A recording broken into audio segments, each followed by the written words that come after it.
color are concerned.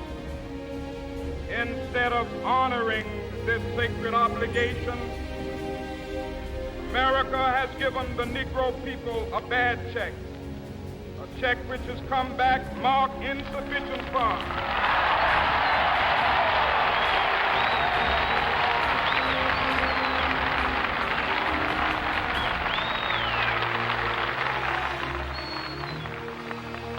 But we refuse to believe that the Bank of Justice is bankrupt. We refuse to believe that there are insufficient funds in the great vaults of opportunity of this nation. So we've come to cash this check, a check that will give us upon demand the riches of freedom and the security of justice.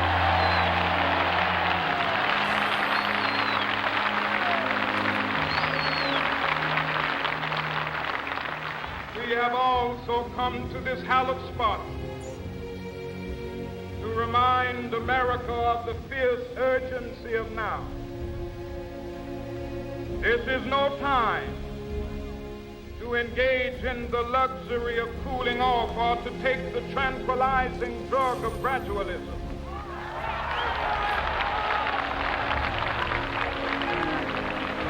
Now is the time to make real the promises of democracy.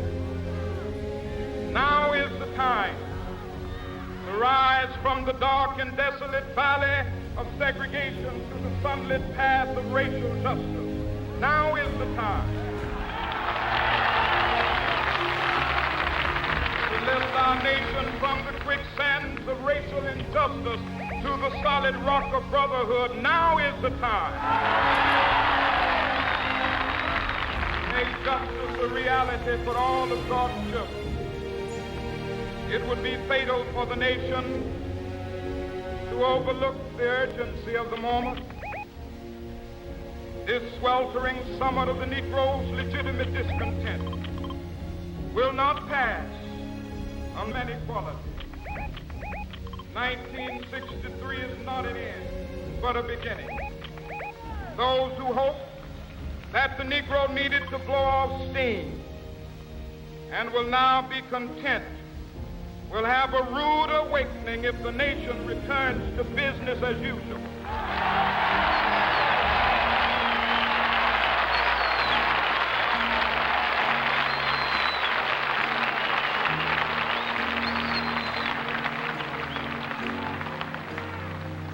There will be neither rest nor tranquility in America till the Negro is granted his citizenship rights. The whirlwinds of revolt will continue to shake the foundations of our nation until the bright day of justice emerges.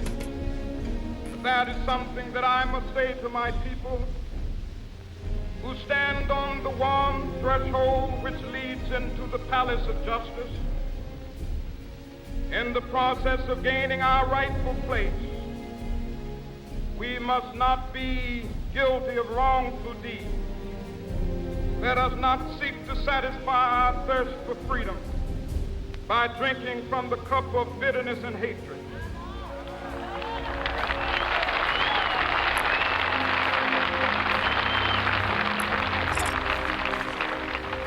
We must forever conduct our struggle on the high plane of dignity and discipline. We must not allow our creative protests to degenerate into physical violence. Again and again, we must rise to the majestic heights of meeting physical force with soul force. The marvelous new militancy which has engulfed the Negro community must not lead us to a distrust of all white people. For many of our white brothers, as evidenced by their presence here today, have come to realize that their destiny is tied up with our destiny.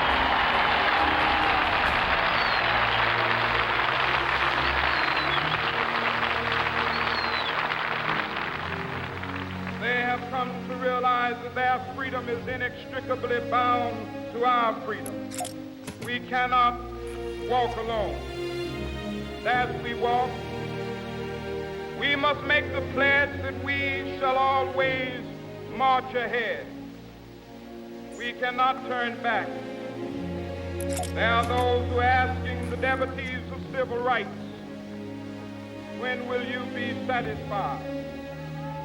We can never be satisfied as long as the Negro is the victim of the unspeakable horrors of police brutality. We can never be satisfied.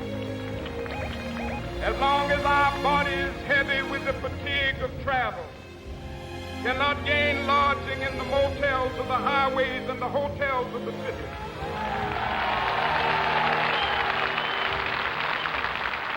We cannot be satisfied as long as the Negro's basic mobility is from a smaller ghetto to a larger one.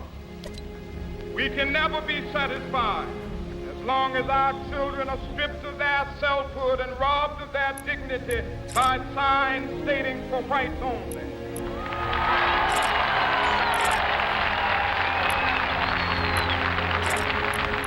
We cannot be satisfied as long as a Negro in Mississippi cannot vote and a Negro in New York believes he has nothing for which to vote.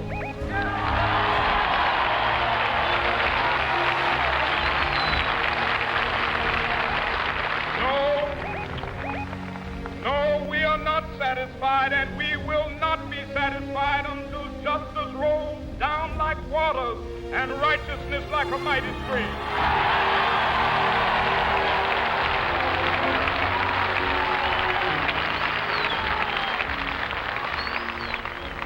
I am not unmindful that some of you have come here out of great trials and tribulations.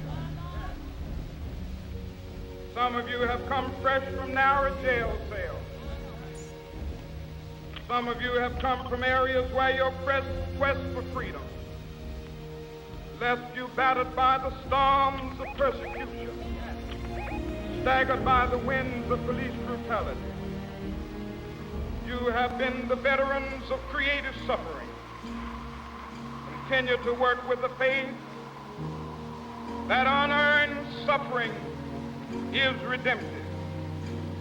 Go back to Mississippi. Go back to Alabama. Go back to South Carolina. Go back to Georgia. Go back to Louisiana. Go back to the slums and ghettos of our northern cities, knowing that somehow this situation can and will be changed. Let us not wallow in the valley of despair. I say to you today, my friends,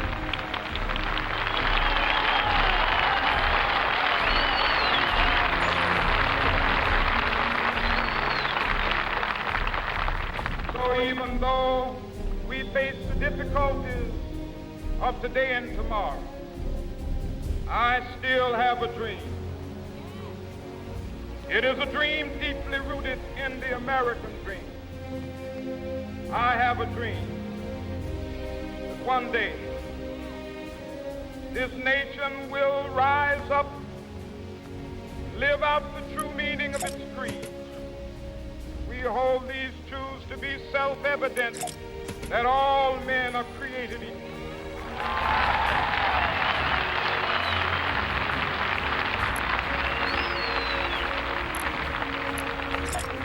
I have a dream that one day on the red hills of Georgia, sons of former slaves and the sons of former slave owners will be able to sit down together at the table of brotherhood. I have a dream that one day, even the state of Mississippi, a state sweltering with the heat of injustice, sweltering with the heat of oppression, be transformed into an oasis of freedom and justice. I have a dream. My 4 little children will one day live in a nation where they will not be judged by the color of their skin, but by the content of their character. I have a dream today.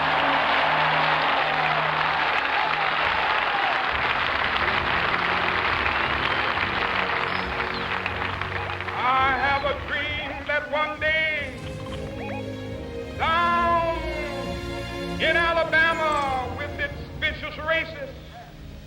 with its governor having his lips dripping with the words of interposition and nullification. One day right there in Alabama, little black boys and black girls will be able to join hands with little white boys and white girls as sisters and brothers. I have a dream today.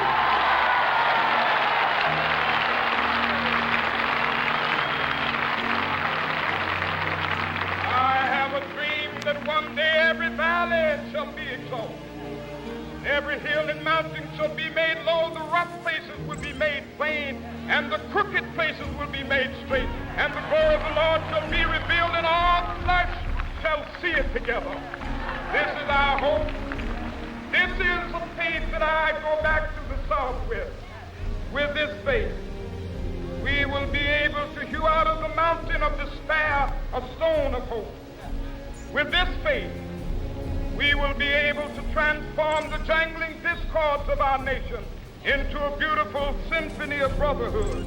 With this faith, we will be able to work together, to pray together, to struggle together, to go to jail together, to stand up for freedom together, knowing that we will be free one day.